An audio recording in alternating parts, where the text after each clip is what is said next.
Okay, everybody, this is my spoiler review of It, Welcome to Derry, episode 7. So I actually got spoiled before the season that we would see this scene with Bob Gray with the wooden beaver because I followed the NECA account that makes really cool figures, and they actually revealed this before the season started, this actual scene. It's a nice figure, but it does spoil that we'd actually see this version of Bob Gray and this beaver. But I was happy we finally saw it. It takes place back in the 1908 timeline we saw originally, which we're going to see in season 3 of this show. I like seeing the original outfit because we get to see his head in the costume, not with like a big CGI with a forehead. It's actually a headpiece here. The actual play itself that he's performing is sad because he's looking for this beaver, and when he finds the beaver is actually there with a flower comforting him because of the loss of his clown wife, which is a personal story to Bob Gray. We learn that his wife is obviously not around anymore, and we see during the play that Ingrid, his daughter, is pulling the strings. But what happens during the play? A child from afar is watching. That's when I was like, uh-oh, here we go. The It entity is here. This is it scoping out Pennywise the dancing clown. We see that there was another show scheduled for that night for Bob Gray. We see how close he was with his daughter Ingrid. And we see that she was embracing the clown life, was going to be Periwinkle. He gave her that name in honor of her mom, so she was honored when he called her Periwinkle, and that they eventually would get back to the circus. It would be a new show for him, and it would include her. It would be a better show. So this is all developing why she wants to see her dad so bad, too. More reasons. Obviously, the acceptance from her father and that dream they had together that won't be lived. It's a tragedy here what happens to Bob Gray. He's smoking a cigarette outside. He's greeted by this boy who comes out of the woods and says he can't find his parents. He also says a line, "The children seem drawn to you." So, of course, this is what the It entity would want, is someone like Bob Gray who attracts children, because that's what the It entity feeds on. He lures in Bob Gray not by saying, "I can't find my parents." What really draws him in is the woman screaming in the woods. That's really the bait. We see that Ingrid is giving his bloody handkerchief from the woods, and that is when it killed him and took over that persona of Pennywise the dancing clown. I will say, though, I was a little disappointed in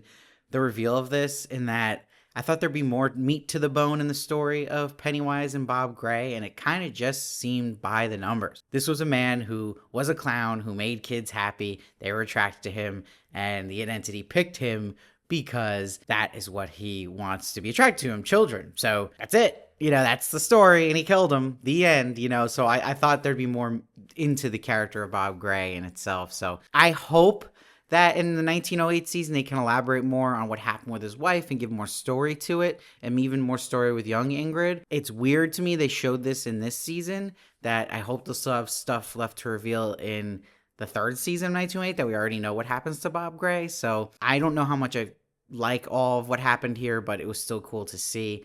But just didn't blow me away. Now let's go to the present day with the black spot, where the cliffhanger was, and the racist clan is here. They get in a standoff with everyone in the black spot. They want Hank. They won't give Hank up. So they decide to burn the place down, chain them in, and shoot at them as well. A woman in all of this is greeted by Pennywise in the flames, and then Ronnie finds that woman being eaten by Pennywise. I love the line he says, "Do I have face on my face?" Now, Halloran, while he's trying to set up a spot to escape, he sees a dead soldier, but he importantly sees a dead warrior chief. With the warrior chief, he ends up seeing Pennywise, who has all the dead people around him. But Halloran will still be able to save Hank, Ronnie, and Will, but he's not able to get Marge and Rich. Rich puts Marge in the Coke fridge. It's revealed there's only room for one, so it sets up this tragic Titanic-like scene. But I feel like Rich could have squeezed in there. But he says, "Knights protect fair maidens." She says, "I love you, Rich." She says, "I love you, Marge." It's a nice moment, but I don't know if we even got enough of them for that to really hit as hard as it should have. I think it was good, it was cute, but I think I'm suffering right now from Stranger Things brain, which I think a lot of people must be right now, right? Because Stranger Things is so good. It's one of those shows that's just like amazing episode by episode, where everything else I watch after just feels like it pales in comparison. So I hope that's not affecting my review right now. Now, Stan Kirsch, the butcher, we've seen, who is a terrible husband, not a good person. He was part of this racist clan, but his car breaks down. So that is where we see Ingrid shows up as Periwinkle. She tells him, "This is who I really am." He says, "Black and blue is what you really are going to be when you wipe that ridiculous look off your face." That's when my favorite moment of the episode happens, where she says, "Hello, Papa," and the butcher gets butched. Pennywise gets a snack here. Using the butcher's knife was awesome, and cutting his head in half, really cool. Probably my favorite moment of the show, honestly, kill-wise. I think everybody predicted Ingrid was the one who ratted out Hank being there. This was her big plan to get Pennywise to show up, as she explains. She's like, "I knew you'd be there. You couldn't resist it, all the fear." And she says, "And you would tell me I was good when I saw you here." And he's like, "Come to Papa," hugs her. He's like, "You did good, but I'm going to sleep now." And she's like, "Wait, like you're abandoning me?" And then she's like, "You're not him," when he gives her that stare. But it's like, oh, really, Ingrid? Like, that's when you realized it wasn't really your dad? Not when in 1935 flashback when he ate that girl in front of you. It was now. She's like, "You are not my father. What have you done with him?" And he's like, "Oh, I ate him." And this was probably my favorite Bill Skarsgård moment yet in his performance of Pennywise. And he says, "Come to Papa," to her again, and the headlights open up. Cool moment. So it does answer that. Ingrid, we saw in It Chapter 2, is possessed, obviously, by the It entity, and that she will be possessed by the It entity when they see her on the stretcher later on, and she makes that creepy stare, which was great.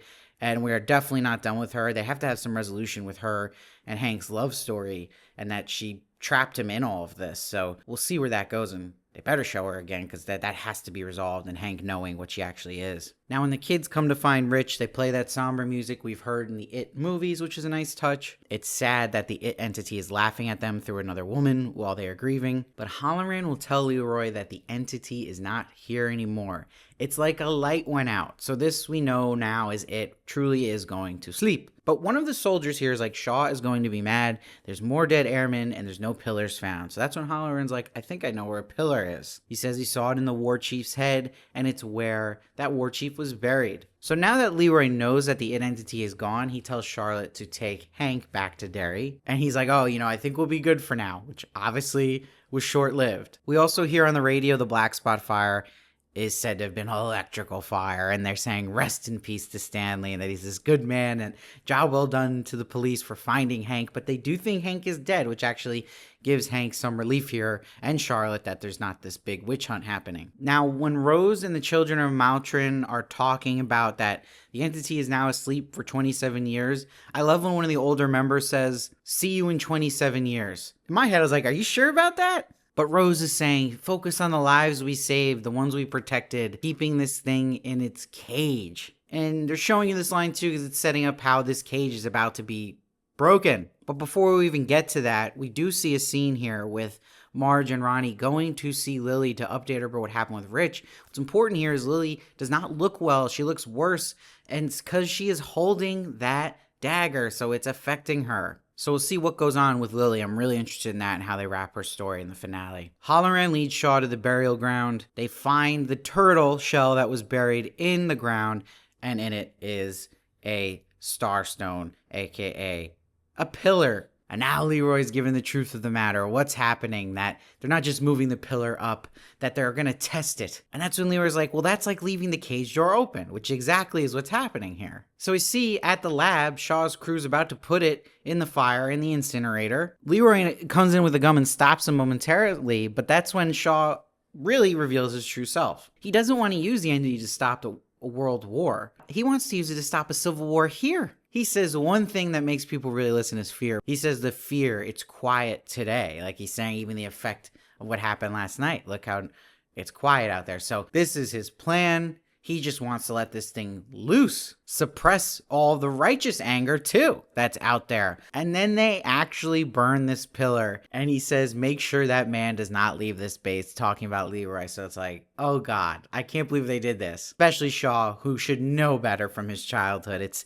so hard to watch this guy. And it cuts to the sewers, which was a really cool visual of Pennywise's head there, where he is asleep with the dead children's bodies around him, and he wakes up. That might have even been a cool spot to leave off on, honestly, and then maybe show the Will part next week. But I get it. They're both cool cliffhangers. I like that Will has pickles in his fridge, a nice nod to Lily. But he answers the phone. It's really cool that it's Ronnie, but it's really it, and that it slowly reveals itself to not be Ronnie. And it's cool how they used Ronnie's voice with Bill Skarsgård's voice meshing here, saying the line, lungs bursting like popcorn, talking about Rich, making his mouth water. I can smell his stinky little broken body. Can't you? And then Pennywise shows up to Will. So really cool moment there. So they set up a really cool finale. At first it was like, well, where do we go now with it going to sleep? But they quickly waking him up, and it does make me excited for the finale. I think it's going to actually be really interesting. However, I thought this episode was okay. I wasn't blown away by it. It was very predictable. It's what you expected was going to happen at the Black Spot Fire. The flashback just wasn't that interesting. It was very bare bones and to the numbers of what this could be with it taking over Bob Gray with not much to it. And I thought that Rich's big moment here and sacrificing himself for Marge was okay, and it wasn't this big moment I think it thought it was. I still thought it was good, but overall as a penultimate episode, I did expect a little more. I did like the moment though with Ingrid, with Pennywise, and I do like how it set up the finale, especially with it coming back to life. But I am going to give this one a 7.8. Just wasn't blown away, and I thought I would be. Let me know your thoughts down below of this episode. I want to hear all your thoughts and opinions, and please make sure to sub so you don't miss one of my reviews of this. I'll have more Stranger Things reviews up. They're going to be back up soon, I promise. And I'll have my reviews obviously coming of Pluribus, and I'll see you next week for the big finale.